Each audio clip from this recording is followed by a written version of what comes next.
Like, he just seems so nervous. And that's not really something you would expect to see from an expert, You were right? asked, does that remind you that you were asked by a grand jury if you could calculate how far a body would move having been struck by a vehicle? Yes. And you indicated, quote, yeah, there's certain calculations we can do with that, but figure out if you say if the car backed up, hit somebody, and then they go a certain amount of distance, and it's based on miles per hour, speed of the vehicle, striking vehicle, and stuff. Remember saying that?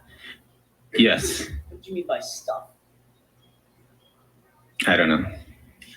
You said that the calculations would be based on miles per hour and stuff.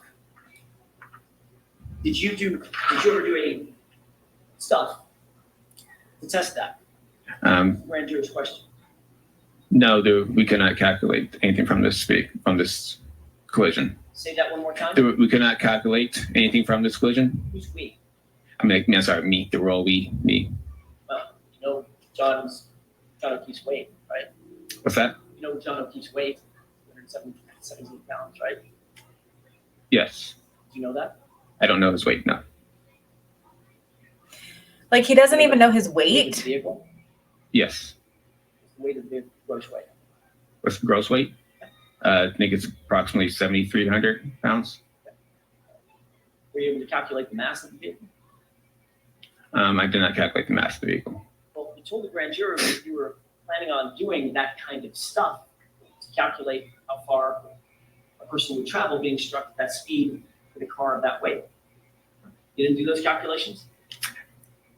No, because the calculations would vastly underestimate the speed of the vehicle. You testified, again, my report isn't done yet. I'm going to look into it. I'm looking into all that stuff. End quote, correct? Yes. What's that word again? It's been more than 2 years since that statement at the grand jury. Is your report finished? Yes, it is. Did you engage in any of those calculations? I looked into it. This type of collision I would not be able to use the formulas for this type of collision. Well, let's talk about those formulas. How would you calculate how far a body at rest would travel after being struck by an object in motion? How would you calculate that? In pedestrian collisions, I use a Searle throw formula. A what formula? Searle. What does that mean? It's a type of formula that we use for a calculation of post-impact So or speeds for pedestrians. that includes certain principles of physics to calculate that, right? What do you mean? I'm sorry? What do you mean by certain forms of physics? There would be physics calculations that would be required to figure out how far a body at rest would move having been struck by an object in motion. Right. That's a basic principle. Yeah, I guess you could say though. All right. Can you describe for the jurors exactly what calculations you would need to employ to determine how far a body at rest would travel having been struck by an object in motion? So in this scenario, in this collision, it's more of a side swipe. So he did not get enough speed of the vehicle post impact with the vehicle to be able calculations. His center of mass was offset from the vehicle. So we would vastly underestimate his speed. So that's why I did not do a formula. If he was more in line with behind the vehicle, he would have been projected forward, and using that projection forward, he would have been able to get more closer to the actual speed of the vehicle during that post-impact travels. Well, that presumes a couple of things, Paul. That presumes that he was quote unquote satisfied, right? Presumed? Presumed by you. You didn't see how he was hit, did you? Based on the evidence, it appeared to be a side swipe. That's your opinion. That's just reading the evidence. You're saying that the principles of physics as we know them today in modern mathematics is thwarted by a side swipe? Objection. Is that what you're saying? The calculations that are out there, you can get a speed, it would just underestimate the speed. You would have to know what the initial momentum of the object is that's in motion, correct? Of what object? The truck. Of all I would have to know that speed. Yeah, you have to know what the initial momentum is, not speed. It's so hard to momentum is. watch. There's a difference. Okay. Do you agree with that? No. You wouldn't have to calculate what the initial momentum is of the object in motion to determine the distance of the body at rest would move? Well, in that sense, are we talking about trying to find the speed of the vehicle? That's usually what we're trying to do. Right, okay, well, let's put the speed of the vehicle aside. Let's talk about initial momentum. What's the formula for calculating initial momentum? There's different types of momentum formulas. Well, there's actually one type of momentum formula. It's to calculate momentum. Objection. Sustained. To calculate momentum, there's a So sustained, ask it differently. Isn't it true to Paul that there is a singular calculation for determining initial momentum? That is P equals M times V, where P is the momentum. You're solving for that. M is mass. You multiply that by velocity. Is that right? Pretty simple. You would use that in a pedestrian collision. Oh, because the pedestrian's somehow magically out of the realm of physics? Objection. Sustained. Is a pedestrian out of the realm of physics and calculations? No, it's the weight differential between the pedestrian and the vehicle. So if the vehicle is too heavy and the body is too light, can't calculate the initial momentum of the vehicle? Yes, Got it. Where'd you learn that? it's in my math class. We don't use momentum for a vehicle to vehicle. Math class? The math, the fracture construction classes I have taken. Got it. Would you need to apply the theory of conservation of momentum in calculating these data? Do I need to calculate the conservation of momentum? Or conservation of momentum? Yes, You know what that is? There's an equation for that as well, right? yes. You know what that is? Not off the top of my head, but yes.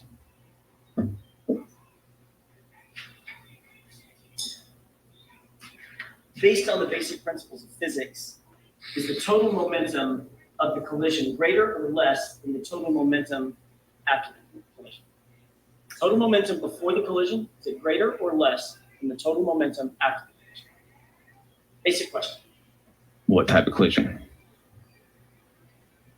Paul, they're exactly equal in all respects under the principles of physics, right? That's the theory of the conservation of momentum. Momentum doesn't change. It's Yes. transferred from one body to another, Yes, correct? correct. Why didn't you say that to the jurors? Objection. Sustained.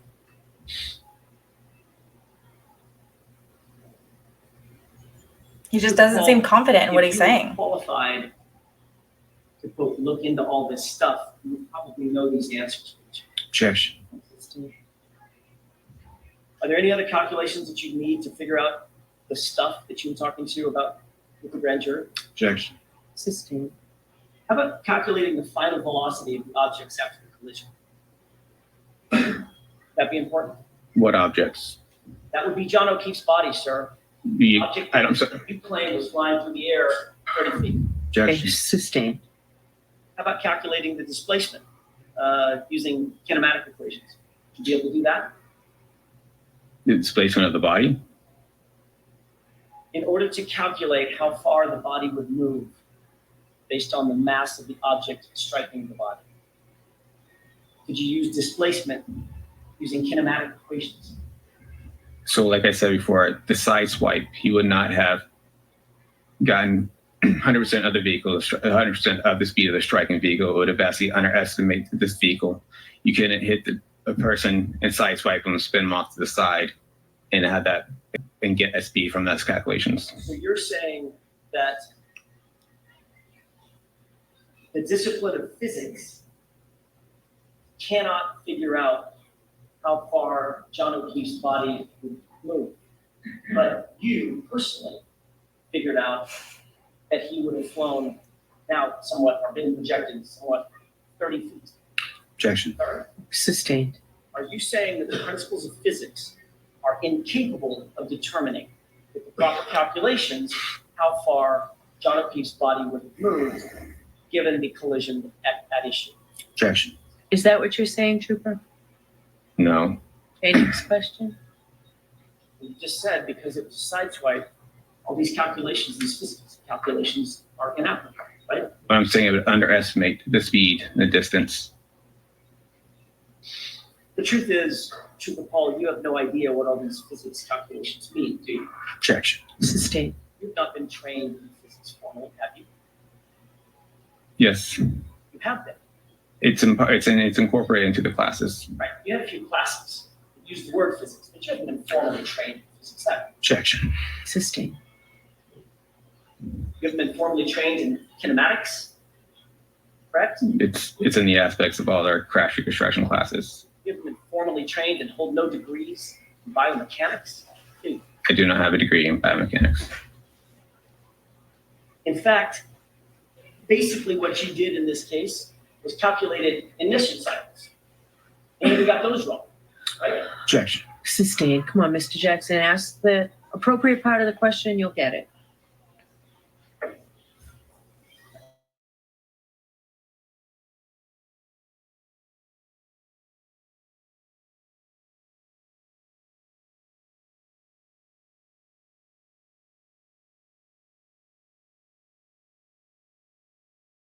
Yes. So the tail light in this case was shattered when it was struck John O'Keefe's arm. Exactly what part of his arm? Based on what I saw for his injuries was from the upper part of his arm down. Was his arm out? It just struck the arm like a hinge? In front of him? You did the reconstruction? It looked- Here's exactly how his body was positioned when he was struck by that. So it looks like his arm was more kind of like this. If I can try to done. You're indicating out by his side, correct? Yes. And the tail light would have struck his arm, Yes. not his torso. Yes. So the full mass, the full weight of that truck hit him basically at the elbow. Is that right? No, Missing his no. torso.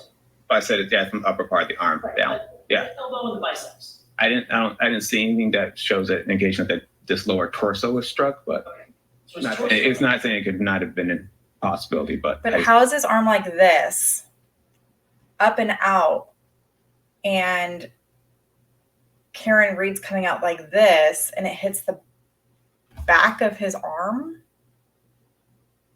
I didn't see anything. So his torso was spared from being hit, but the arm took the brunt, the full force of the vehicle, correct? Like arm and shoulder, yes. And you said he then did a spin, like a sort of a pirouette. He got spun around possibly the way he struck, it looked like he could have turned around counterclockwise. So he turns around counterclockwise. Is he turning around in the air counterclockwise? Yes, initially. So he gets hit on the upper biceps, shoulder area, and down to the forearm Yes. by an unbroken taillight, right? Yes. In other words, it's nice and smooth. No shards of plastic or anything broken at the time that it made contact with his arm, right? Correct. Okay, so how does his arm get off that? Because when his arm struck the taillight then cracked, and as the car is driving past him, the taillight could scratch it. Got it. So it's hit by the car, not his torso, just the arm. The taillight cracks, and as it passes by, his arm stays with it long enough to get striations, those scratches, those lacerations. I'm sorry, those abrasions, right? In a sense, yes. And So is he saying that he was standing, because it's his right arm, right? He's standing facing the opposite direction when Karen Reed hits him, and that's how. But then how does he get this huge knot on his eye or the lacerations on his face if he wasn't? Make it make sense, guys. I can't same time, make it make sense. he does a pirouette and flies 30 feet to his final point of rest. I don't know if he did a pirouette. Well, I'm using the word pirouette. He spun around. He started rotating counterclockwise. I don't know how far he ran counterclockwise, but he started rotating.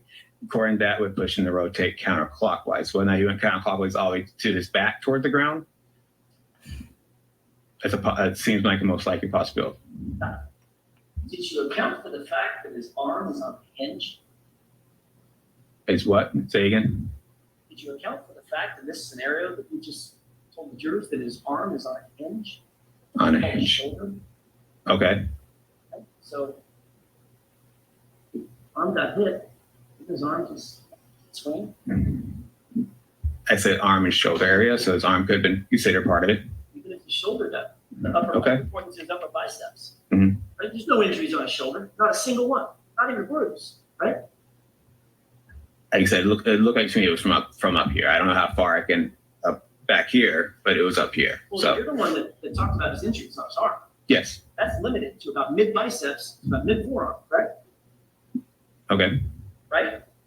Yes. No injuries on the shoulder, no injuries on the torso, no injuries on the ribs, no injuries on the back, correct? Is that right? Yes. So your theory is you got hit on the arm, took the brunt of the force from the taillight on the arm, stayed with the vehicle long enough for the taillight to explode, basically to shatter. And these striations get on his arm, abrasions. Does a pirouette, spin, counterclockwise, and flies 30 feet in the air to his bloody breast. Yeah. I have to probably a little faster than that though. I'm sorry, it's so ridiculous. I said that's one of the possibilities of when you look at the roadway as he gets spun around counterclockwise. It's a possibility that the curb is there, any blunt force object on the ground, as the ground is pretty blunt. Well, except That makes even less sense. Does he hit his head and bounce up and go 30 feet away? That makes even less sense. How would he have hit his head on the sidewalk to end up 30 feet away? your scenario you just told us, you flew through the air onto the light dusting of snow, grass, and dirt. I didn't say through the air. Say that again. I didn't say he got thrown through the air. Okay, I'll use your word. Got projected.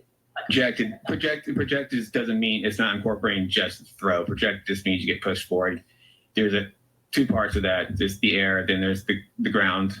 Like I said earlier, the tumbling, the rolling, whatever that part of the crash would happen. Projecting is just what we call what happens to a pedestrian post-impact with a crash. Okay, so I have a question.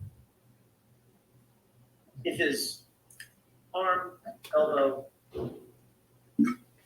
grunt, that entire impact, how do you account for the fact that he didn't suffer a broken bone? I don't know. How do you account for the fact that he didn't have a fracture? Objection. Sustained. How do you account for the fact that he didn't even have a bruise on the arm? Objection. That's sustained. Irreproachable. Yes. And those are all great questions. And I'm sure they are questions that the jury will be thinking of. How is it possible that this 7,300-pound vehicle struck him in the arm and hit him with such force that he went 30 feet, but didn't break a single bone? That's crazy. And then I came across this channel here, Asget Industries. Hopefully I'm saying that right. And she does 3D illustrations. Why the prosecution didn't do something like this is beyond me. I mean, that's kind of how they've approached this entire trial. They haven't used any illustrations specifically when they should be. Usually they'll go through a whole line of questioning, or Lally goes through a whole line of questioning and then brings up the illustrations or visuals later. Why they didn't do something like this, I don't know. I'm guessing perhaps if they did, they probably would have realized how ridiculous their Reconstruction theory is. But let's go ahead and watch. Hi guys, this is a 3D illustration of Trooper Joe Paul's take on how the evidence shows Karen hit John O'Keefe. This is Trooper Joe Paul. He is the expert witness for the prosecution, and with all of his data points, we're going to show you his point of view on how this happened. Starting from this viewpoint in real time, Karen backs up hitting John and continues all the way to the edge of the driveway. Trooper Paul's opinion is that John has been sideswiped by the SUV, pushing him to the ground, hitting his head on the concrete, and causing him to be knocked unconscious. The trooper does little to explain how John's body was actually found 10 feet in the yard with his phone under him, other than that to say it's just how it happened. That's right. Later in his testimony, Trooper Paul says something about he's being asked, how is it that John O'Keefe's phone was found behind him? It was like basically in the middle of his back. And he goes, oh, it just happened. And I believe she said 10 feet here. If I'm not mistaken, we've been hearing throughout this testimony that it was 30 feet away. Zooming out and starting at the beginning, I added these blue marks to indicate each half second according to the expert's testimony. One of the things to take notice with this new data is how far Karen drove in reverse. And wasn't they all testified that, or not all of them, I think 4 people testified that Brian Higgins' Jeep with the plow on it was right here, right in front of the mailbox.